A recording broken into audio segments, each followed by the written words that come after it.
Okay, shalom everyone. It's wonderful to be back. I hope you had a good Pesach, and we should all stay safe and healthy. B'shut Harav Sebag. It's wonderful to see already familiar faces from the past and from the past 2 weeks. I already recognize some people, so it's really wonderful to see. I can see Ezra is also on it, so that's great. Wonderful to see. Shalom Doron. Hi. I'm not going to say everyone that I can see right now, but really wonderful to see people here, and thank you for this opportunity. This week is Yom HaShoah, and the week afterwards, we're going to be commemorating Yom HaZikaron, followed by Yom HaAtzmaut.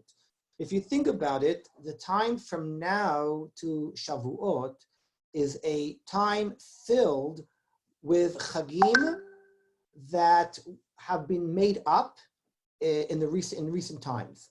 Meaning we are all familiar with the classic Jewish calendar with Pesach and Sukkot and Shavuot, and then we have 2 Chagim that were added very late, Hanukkah and Purim. And then suddenly, in the 20th century, we have added 3 days to the Jewish calendar, which if you think about it is really a lot. Adding 3 full days of commemoration and celebration, and they all happen to be in a very short period. What is fascinating about this is that each of them were separately created, meaning no one sat down and said, okay, we're going to build a new Jewish calendar. No one said it's going to be Yom HaShoah, Yom HaZikaron, and Yom HaAtzmaut. However, in the most remarkable coincidence, these days were created one after the other in a chronological order of events, right? Yom HaShoah, Mamash happened, the Shoah happened, Mamash ended 3 years before the state of Israel was founded. So it's really remarkable how this all happened. One might say by coincidence. What is more interesting to me is that Yom HaAtzmaut specifically is celebrated in the days of Sfirat HaOmer. Now, my question for today's Sjioer is, what is happening here behind the scenes? How is it, or why is it, that these days, these special days, Yom HaShoah, Yom HaZikaron, and Yom HaAtzmaut, which, as I just explained, are really as if one unit of modern days of celebration commemoration, what is the meaning that they are commemorated in the period of Sfirat HaOmer?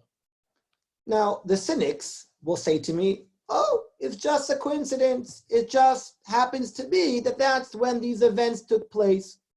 However, I would like to challenge that possibility, and I would like to suggest today a deeper understanding of these historical events and the meaning of them using the days of the Omer that we are currently living through. I'll explain what I mean when I say the days of the Omer. You know, when I was in the army, it was always a thing when you didn't want to shave, because the armies, as I'm sure Rabbi Sebag knows, or should I say Colonel Sebag knows, you have to shave every day in the army. So if you want to get out of shaving, so we had to bring religious reasons for not shaving, like Shabbat and Yom Tov. So every Israeli soldiers know that there's an exemption from shaving in the Omer, right? You say Omer, it's now the days of the Omer, and you don't have to shave. However, what is a Omer exactly? Why do I say that? Because you will find that many people confuse the concept or the phrase the Omer with Sfirat HaOmer, and I'll explain. There are 2 separate things going on here at the same time. The Torah told us to count Sfirat HaOmer. The Torah told us from the first day of Pesach till Shavuot, we must count 50 days from the bringing of the Korban HaOmer, right? What was Korban HaOmer? Korban HaOmer was the first barley that was cut the night of Motzei Yom Tov Rishon. The first night they would cut the barley. At the night after Yom Tov, the first day of Pesach was over. They would bring it to the temple, to the Mikdash. They would shake it up and down in the air, Hanafat HaOmer. And from that moment, one was allowed to eat from the new crops, from the new barley and from the new wheat that was cut down in that season. This is not my topic right now, but there is halacha that says that one is not allowed to eat from wheat, barley, if it has not lived through a Pesach.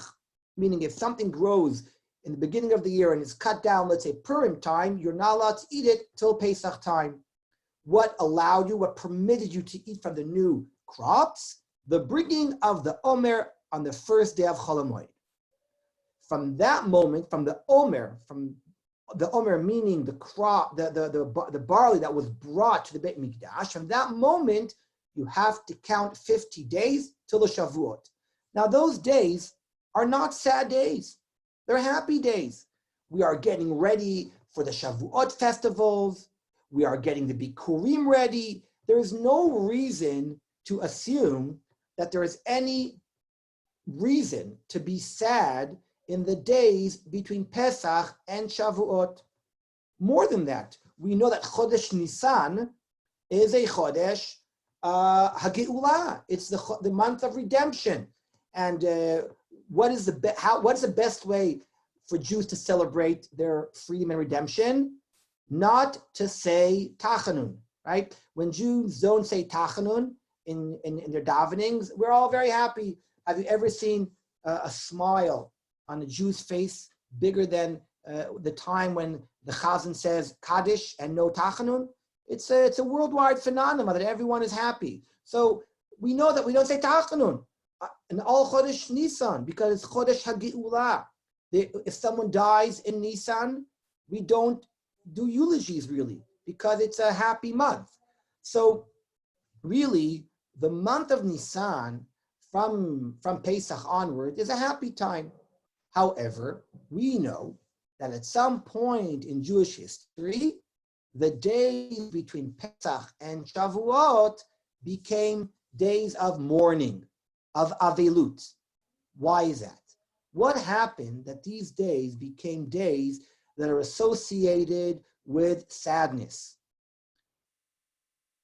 What happened historically? So here, it's very interesting to go to a very famous midrash that I'm sure people are familiar with, that the midrash in the Gemara says, and I will actually bring up a sheet that I have here, that those who want to follow, please feel free, you don't have to. The Shulchan Aruch tells us, Nohagim shelo lisa isha ben Pesach la'atzeret ad lag ba'omer. The Shulchan Aruch tells us that the custom is not to get married from Pesach till Shavuot. Why? These are happy days. Says the Shulchan Aruch, mipnei shebeoto hazman metu talmidei Rabbi Akiva. Rabbi Akiva's students died in those days. Now, I have a lot of questions, but before I ask the questions on this Shulchan Aruch, I want to point out Seif Gimel. Yesh noagim listaper berosh chodesh. Some people think you're allowed to on Rosh Chodesh. Ta'utu biyadam. But the Rama says, the Rama, miu beharbe mekomot noagim listaper ad Rosh Chodesh Iyar. The Rama tells us that there is another custom, that until Rosh Chodesh Iyar, there is regular days of happy days, and the custom to mourn begins only from Rosh Chodesh. Why?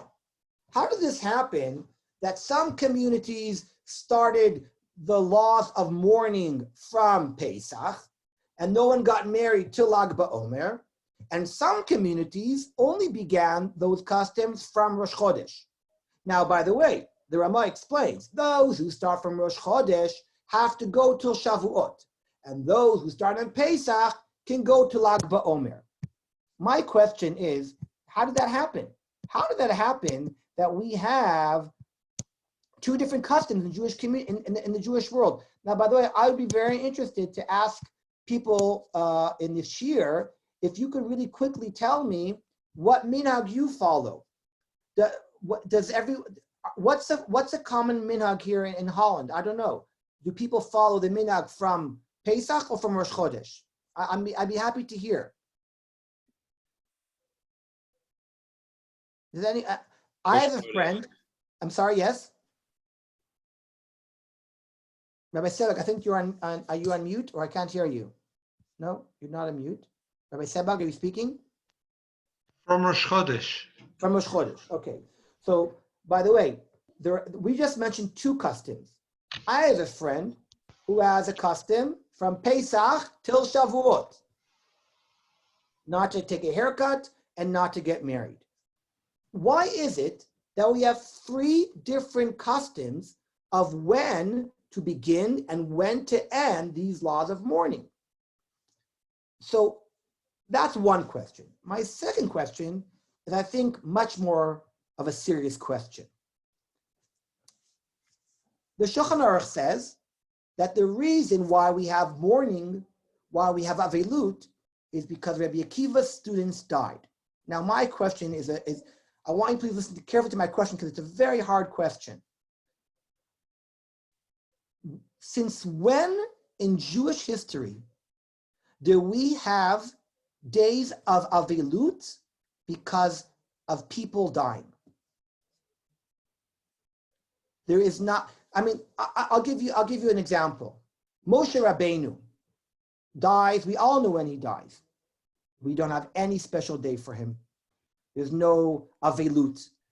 The greatest of the Jewish people, of all the tragedies that we mention, we never have a day of fasting or mourning because of people, only events.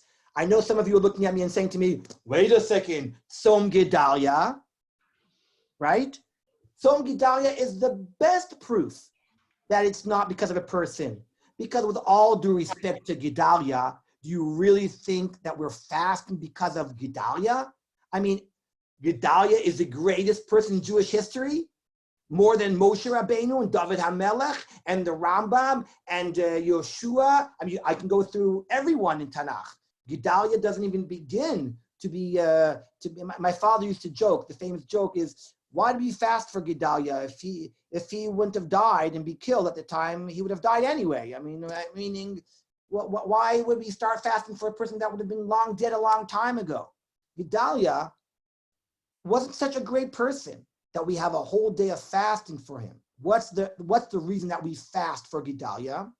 Because chronologically, Gedalia, the leader, the last leader of the Jewish community in the time of the first temple, was killed, and when he was murdered, that was the last time in Jewish history at the time that Jews had some kind of power, some kind of country, or the only time that Jews had their own land, their own home, was at the time of Gedalia. And with Gedalia's death, the last of the Jews left Israel into exile, and that was the end of Jewish independence at the time of Beit Rishon. I think it's clear to everyone that we don't fast on Tzom Gedalia because of Gedalia the person, but because the meaning of killing the last monarch, the last leader that symbolized some kind of Jewish presence in the land of Israel at the time of the first temple. Tisha B'Av, with all due respect, we do not commemorate the death of people, but the loss of the temple, which meant the loss of the presence of HaKadosh Baruch Hu, living amongst us. Every time that we commemorate an event in Jewish history, we commemorate an event rather than individuals, rather than people. So then it's rather surprising why we have a commemoration of Rabbi Akiva students. And I'll be a bit more blunt. 24,000 students of Rabbi Akiva, with all due respect, I'll say it's very blunt, are a few days during the Holocaust. I mean, if we were to start commemorating the life of 24,000 Jews that were murdered and killed, we would keep a serious amount of time for the Holocaust. Now, just imagine for Rebbe Akiva students, listen how long we have these avilut customs. For weeks, not one day. It goes on for weeks. Why is Rebbe Akiva students, with all due respect to Rebbe Akiva students, so important that we have to commemorate such a long period of avilut? And my second question, as I explained before, is why are there different customs in the Jewish communities till today of which period of Pesach, Lag BaOmer, Shavuot we keep? And I believe that the answer to these questions will hopefully give a different and new meaning to Yom HaAtzmaut. So first of all, we have to go back into history, into the Crusades. If you look at the sheet that I shared, and we go down to the next sheet, you will see that during the 11th century, there was a terrible period in Jewish history of the Crusades. As you know, the Crusades at the time were a bunch of Christians that left Europe on the way to Israel. It was really the English who started this. At the time, you might remember the name of Richard Lionheart, who is in the movies with the Robin Hood, he's always like the good guy. But in the history of the Jewish people, he wasn't exactly Mr. Kosher, right? He was involved in the Crusades. And if you look at the dates that the Crusades occurred, you will see that on the way to the land of Israel at the time, they went through community after community in Germany and France, if I'm not mistaken, and destroyed and killed community one after the other. This is taken from the Judaica Encyclopedia. And look at the dates. On the 8th of Iyar, the Crusaders surrounded Sjioer. Am I saying it correctly? I know that you probably know how to pronounce it better than I can, but if I'm not mistaken, we call that Shapira.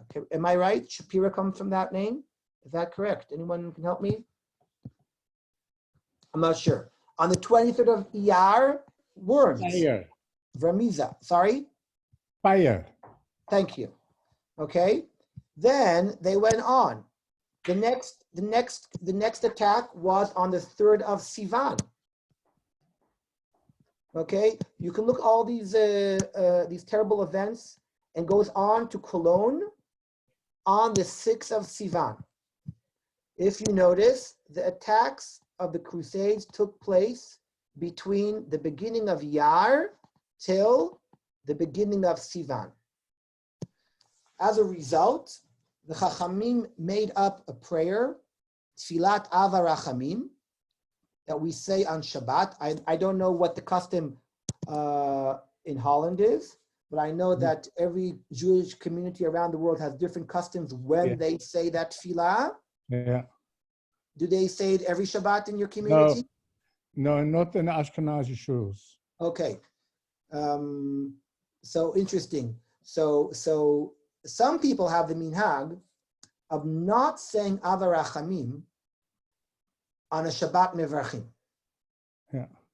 Why? Because Shabbat Mevrachim, when we declare the Rosh Chodesh, that's a happy time. We don't want to mention bad things that happen to Jewish people. But some Sidurim say on a Shabbat that you do Rosh Chodesh Iyar and Sivan, you say Avarachamim.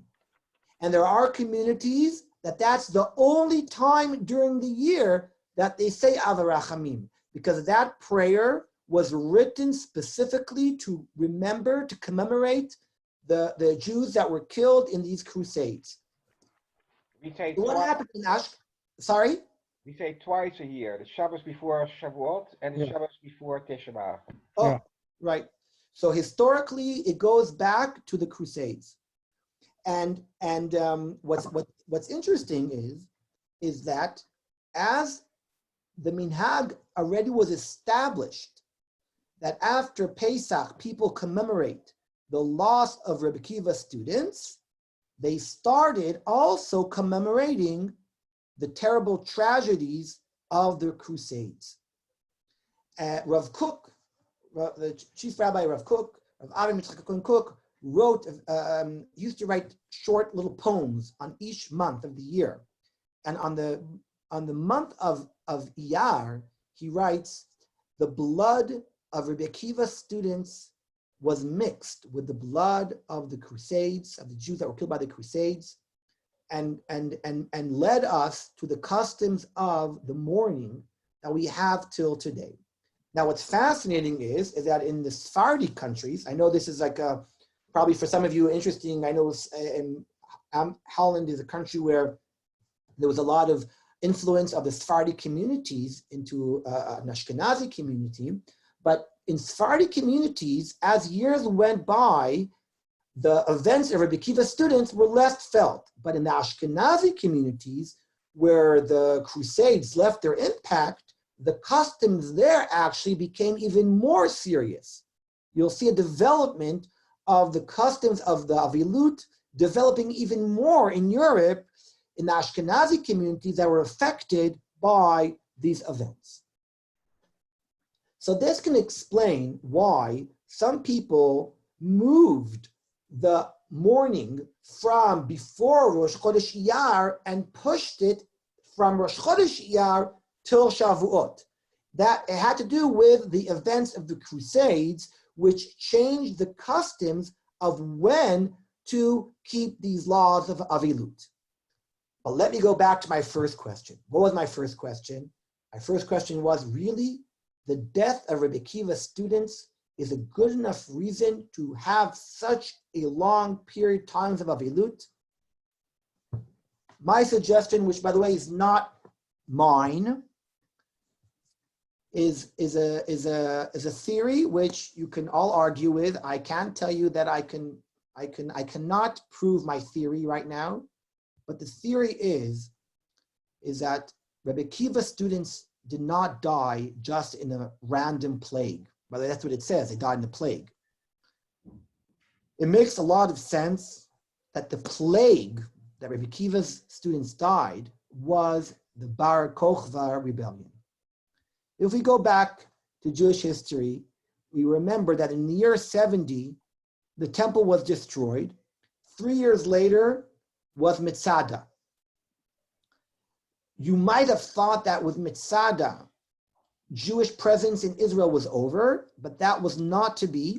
Historians prove from the fact that a mere 60 years later, an amazing revolution occurs in Israel, led by Bar Kokhba and Rabbi Akiva, proves that the Second Temple era does not end historically in the year 73, but rather in the year 132 or 133, with the failure of the Bar Kokhba revolution.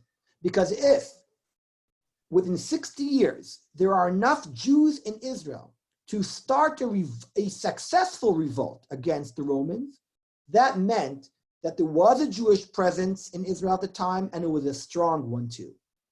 For the first 2 years, the Bar Kokhba revolt succeeded. How do we know that? Because we have coins. Now we have coins that say on them a year, 2 years, I think even, to the victory of Bar Kokhba rebellion. So we know that at the beginning it was a success. But the Romans at the end were able to destroy completely the revolution.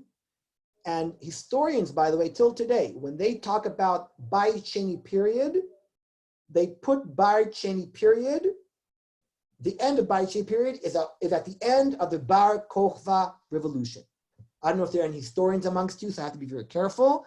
But if I'm not mistaken, when I went to university, that's what they explained, that historians break the Bayit Sheni period with the end of the Bar Kokhba revolution.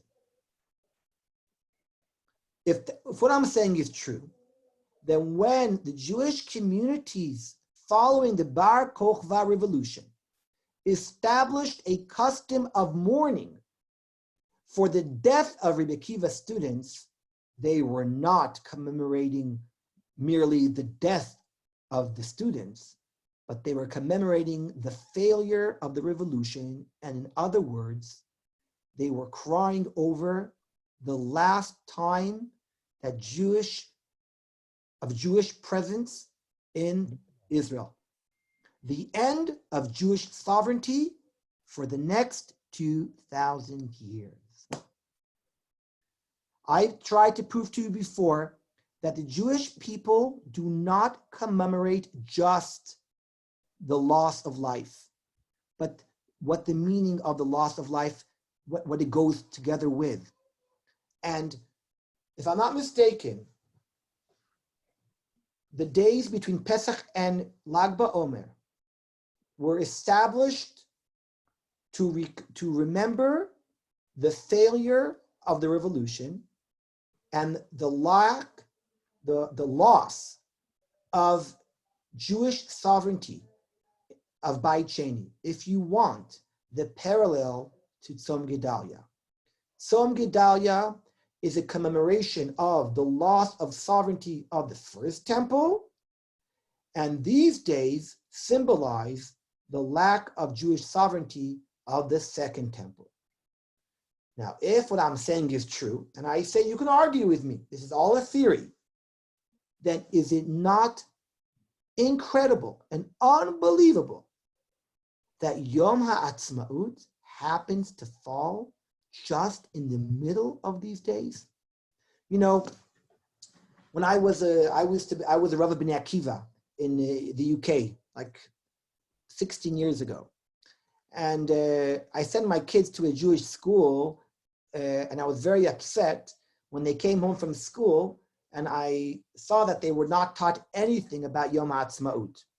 So I went to the school, and I walked into the school, and I noticed that there are no pictures of Israel or Israeli flags or anything to mention Yom HaAtzmaut. So I walked over to the principal. Sorry? Terrible.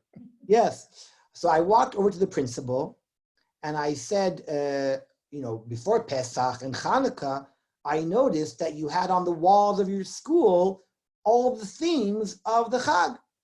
Why is there nothing for Yom HaAtzmaut? So he goes, please, I don't want any trouble. He passed me on to the head of governors. I know Rabbi Sebag probably knows which school I'm talking about because he, in his former life, lived in England at some point. It's something to do with Hanukkah, Rabbi Sebag. Anyway, I went, so they explained to me, you ready for this? They said to me, you have to understand, we are a very religious school. So I said, what do you mean? They say, we cannot celebrate Yom HaAtzmaut in the middle of the days of mourning Rabbi Akiva's student's death. We're not allowed to. We're religious. So I said, I also am religious, and that's why I celebrate Yom HaAtzmaut these days. And what I'm trying to say now is, it's not just that we're celebrating Yom HaAtzmaut in these days, it's that Yom HaAtzmaut falls exactly in the days that we commemorate the loss of Jewish sovereignty. We celebrate the new Jewish sovereignty 2,000 years later. Amen v'amen. Meaning that since Rebbe Akiva's revolution in the year 132, there has never been Jewish sovereignty till 1948. So is it a coincidence? Now, I don't want to be too extreme and radical here, and I am not suggesting this to anyone, but I don't think it's a crazy idea to actually stop all minagei avilut from Yom Ha'atzmaut onwards. That's my, not that I would actually advise it practically, but in my mind, philosophically, I actually think that if we had a stronger maybe rabbinate, I think that it would make sense to declare that since 1948, when there's no reason anymore to commemorate the loss of Rebbe Akiva students, because we actually are living in times when the Jewish sovereignty has returned. But I'll Amen. say, but Correct. I will follow you. but I want to say more than that. I just mentioned that historically, we are commemorating in these days of mourning two events: the failure of the revolution and the lack of Jewish sovereignty, and the death of the Jews during the Crusades. The Crusades was historically the first real event, you can maybe say, of anti-Semitism. You can argue, I'm sad to say that one could actually argue with me, when does anti-Semitism in the West begin? You can argue that it starts earlier. But I think it's fair to say that the biggest event in Western Europe that led to murder and to destroying Jewish communities, from the Crusades to the Holocaust, one can see a pattern of a growing anti-Semitism in the West, meaning specifically that starts in the West and developed to its pinnacle, as if, with the Holocaust. So again, what a coincidence that the same days that are commemoration for the terrible events of destroying Jewish communities in Germany, 1,000 years later, are commemorated by chance, as if, for the end of that process, for the Holocaust. There were big arguments about whether or not we should have a Yom HaShoah. I don't know if you remember all the history about this, but there were some people that were very much against it. Menachem Begin was one of the people who really fought for having this day. Rav Soloveitchik at the time was very much against it for certain reasons.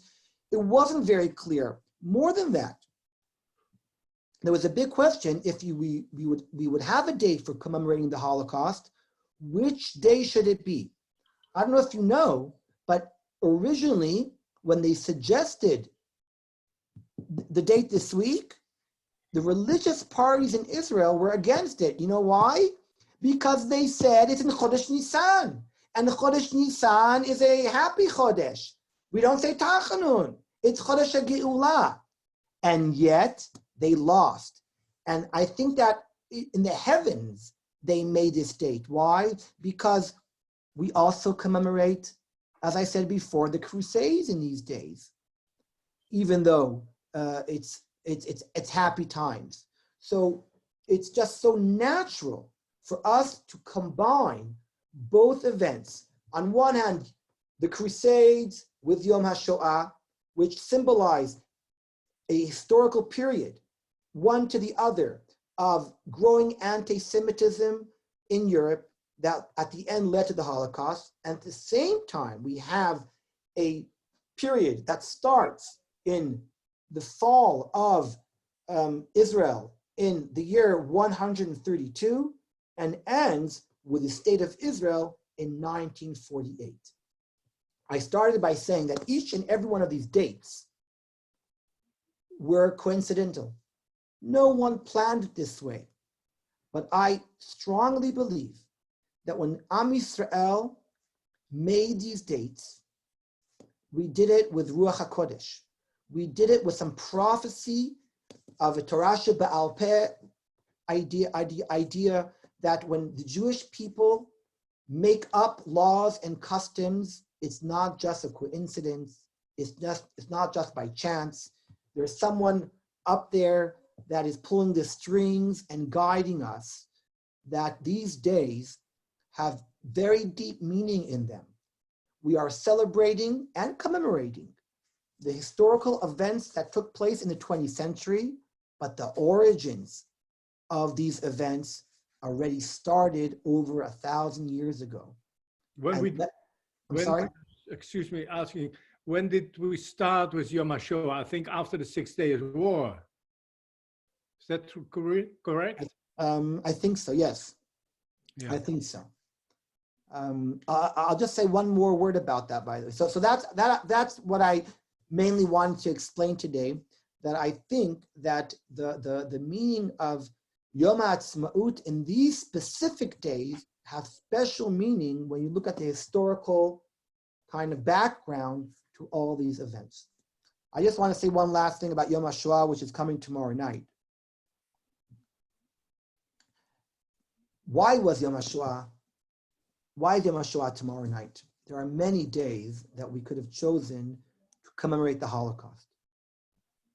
It's a little bit embarrassing to say today the real reason, because we realized what a terrible mistake originally was made behind deciding that this week should be Yom HaShoah, even though I explained, I believe that there's higher reasons behind it. The official reason was that when it was established in the 60s, the Jews in Israel were very embarrassed about the Holocaust. Correct. They used to say that the Jews were killed without fighting, and they wanted to commemorate a date that was connected to the uprising in the Warsaw Ghetto. That was the date. That is why they decided on the date in Chodesh Nisan. However, we as a people have grown up since then, and we have realized that Gvura, heroism, is not only when you fight back, but when you live in the camps, living in those conditions is no less Gvura than people physically fighting, because every day that a person lived in the ghetto or in the death camps was also a fight for survival and was also Gvura. So I think today we can say that originally it was a mistake to make this kind of assumption that Gvura, heroism, is only to do with actual fighting. Today, we realize that we commemorate this week heroism of the Jewish people who lived and died through these terrible times, but we, at the same time, historically, Yom HaShoah is connected somehow, and I'm not going to this famous discussion and argument, but it's somehow connected to the state of Israel, an event which we celebrate the week afterwards. Sure. What a coincidence, or not, No. that these events are all connected, all come together, dafka in the days that we commemorate the Crusades and the death of Rebbe Akiva students. It all comes back together in a circle of Jewish history. So that's Yeh zichram baruch.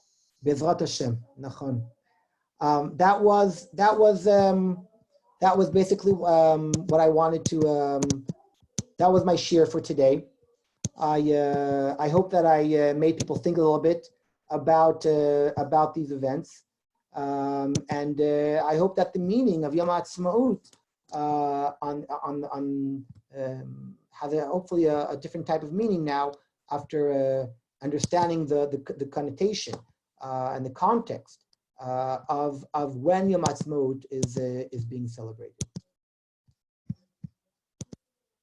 Thank you very much, Raf Tabory. Maybe if there are people that want to ask questions, Raf Menachem, I see your mic's open. Oh. I want to add one thing about Yom HaShoah regarding in Israel they didn't want to commemorate about Yom HaShoah. It's not that they were embarrassed.